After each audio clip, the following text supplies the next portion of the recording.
大家好，今天我来讲一下划船机动作的一个小细节，也是大家在练习中可能比较容易犯错的一个地方。那之前我讲过，划船机正确的发力顺序是腿部接触先发力，然后是核心和手臂。那么一些小伙伴严格按照这样的发力顺序，但是会把动作做成这样我来演示一下。腿先发力，此时屁股向后移，手臂保持不动。背部向前弯曲，然后核心发力，手臂发力。那这样的发力的话，顺序看起来是完全对的，但事实上是错误的。这样的错误会造成两个不良后果。那么第一个就是说，在这种状态下，其实你的背部是处于一个松弛状态，并没有受力。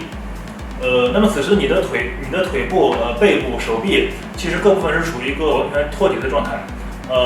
此前你腿部这么大的发力，你看并没有传递到全身，所以你的运动效率会比较低。第二个就是说，此时你的背部处于一个较低的角度，那这个时候背部需要抬起来。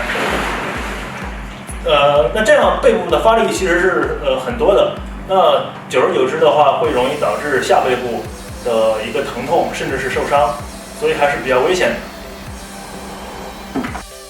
那么正确的做法应该是在我们腿部肌肉发力的同时，要保持我们的肩膀下沉，然后背部的紧绷，并且背部角度要保持一个恒定。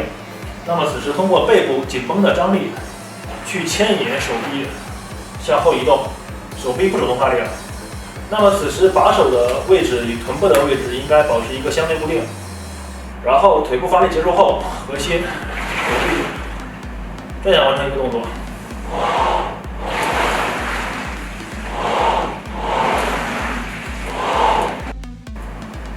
那么这就是今天我要分享的划船机运动的一个小细节，希望能够帮到大家。如果大家觉得有用的话，帮忙给一个点赞，然后后面我也会继续分享一些小技巧，欢迎大家继续关注。